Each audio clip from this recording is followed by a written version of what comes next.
यो बैंक भनेर बैंक आउँछ, क्यूआर कोड नि आउँछ, बैंक भाउचर पनि आउँछ, त्यो सबैको सम बैंकमा देखाउँछ। यो टोटल बैंकको कुरा भइहाल्यो। अब हामीले चाहिँ ख्याल गर्न पर्ने विषयको यो क्याश कलेक्सन होला है। यो क्याश कलेक्सनहरुको जति क्याश कलेक्सन गर्नु भएको छ त्यही बराबरको बैंक दाखिला गराउनु पर्यो, त्यही बराबरको बैंक दाखिला भेरिफाई हुन पर्यो। बुझ्नुभयो नि? बैंक दाखिला नि गर्नु पर्यो, भेरिफाई हुन पर्यो, नट भेरिफाइडमा जिरो हुनु पर्यो।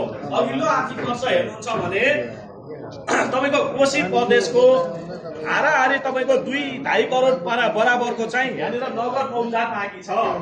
बुझ्नुभयो नि? 2.5 करोड बराबरको नगद मौजात बाँकी छ समग्र प्रदेशको। अब यो नगद मौजात तपाईहरुले अब के सुख पाउनुहुन्न भनेदेखि नि के भन्छ र यो चाहिँ मैले यसो गरेर रसिद रद्द गर्न पनि भुलेर अथवा यो उठाउन पनि डबल उठाएर भनेर सुख चाहिँ पाउनुहुन्न है। किन भनेदेखि यो रसिद तपाईले हिसाब मिलाउन पुस महिनासम्म टाइम दिएको थियो नि त। पुसको 14, 10, 12 सम्म त हिसाब मिलाउन टाइमै थियो। त्यसलेसम्म जसले मिलाउनु भयो जसले मिलाउनु भएको छैन उहाँले अब त्यो नगद मौजात देखेको पैसा जम्मा गर्ने बाहेकको अरु कुनै विकल्प हुँदैन है। अब त पैसा जम्मा भएपछि फिर्ता लिने प्रक्रिया पनि छ। राजस्व चाहिँ बढी दाखिला भएको के अरे अनयुज राजस्व त्यो एउटा बाटो भयो। यदि कसैको अघिल्लो आर्थिक वर्ष यहाँनिर नगद मौजात भनेर पैसा देखिएको छ भने त्यो पैसा जम्मा गर्ने बेगर अरु विकल्प हुँदैन।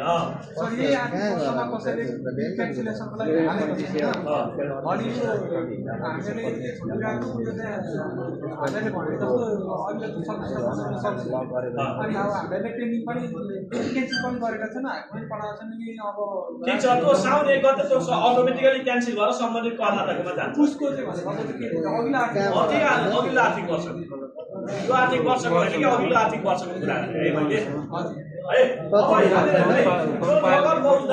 अब आउने आर्थिक वर्षको हिसाब विधान गर्दा तपाईहरुले 100% जिरो बनाउनु होला। कसैको जेनुन नगद मौजात भन्छ त्यसलाई इट्स ओके, केही प्रब्लम छैन।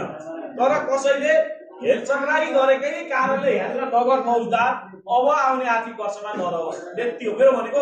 कोशी प्रदेशमा 2 करोड 2.5 करोड पैसा चाहिँ तपाईको रियलमा नगद मौजात कसैको होइन के, यहाँनिर तपाईहरुको हेरचक्राईकै कारणले रोकिएको हो। यो कुरा चाहिँ नगद मौजात र यो नट भेरिफाइड चाहिँ 100% जिरो हुने वातावरण अब आउने आर्थिक वर्षमा। यदि नगद मौजात गइजो हालो भने पनि यो नट भेरिफाइड भन्ने छ नि, नट भेरिफाइड त 100% जिरो बनाउनु पर्छ।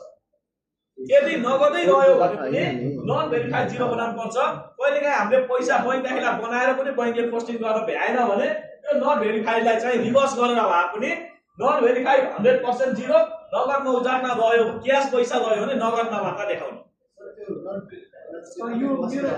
अब सुन्नुस् है, नन भेरिफाइडमा 10-15 दिन भन्दा पुरानो डेटको नन भेरिफाइड भनेरै अझै बैंक दाखिला भाउचर बसेको छ भने त्यो बैंकमा गएर सम्पर्क गर्ने। बैंकमा 2वटा युजर हुन्छ, 2वटा युजर मध्ये एउटा इन्ट्री युजरले काम गर्यो, एप्रुभ गर्ने युजरले नगरेको हुन सक्छ।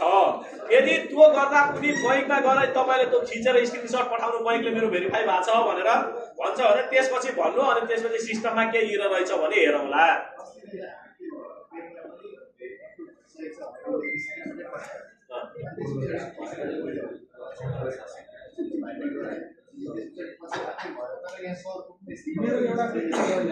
सुन्नु न, अब मैले भने नि हामीले मेनुअली अहिले बीचमा चाहिँ 2 महिना भयो मेनुअली जस्तो यसरी कहिलेकाहीँ पेन्डिङ रहेकालाई चाहिँ मेनुअली भए पनि सिस्टम अपडेट गरेका छौँ हैन।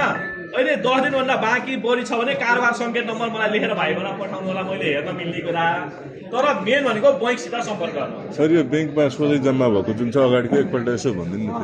बैंकमा सोझै जम्मा भएको भनेको करदाताले बैंकमा गएर अनुसूची 24 भरेर पैसा जम्मा गर्यो। त्यो करदाता हाम्रो पालिकामा अथवा वडा संकलन केन्द्रमा कर रसिद जारी गर्न नआएको अवस्थामा अगाडि बैंक के अरे बैंकमा सोझै जम्मा भन्नेमा आम्दानी देखिएको हो। त्यो के बुझ्न पर्यो भने यदि त्यो करदाता भोलि पर्सि कुनै दिन रसिद जारी गर्न आयो भने त्यहाँ रसिद जारी भएको भनेर देखिन्छ। यदि रसिद जारी गर्न आएन भने आम्दानी मात्र भनेर देखिन्छ। तपाईले त्यो बुझ्न पर्यो। बैंकमा सोझै जम्मा भनेको बैंकमा जम्मा भएको अनुसूची 24 भरेर त्यसले केही जात फरक पार्दैन तपाईहरुलाई। यो एकाउन्टिङ भइसकेको हुन्छ। ठीक छ, केही फरक पर्दैन। ठीक छ।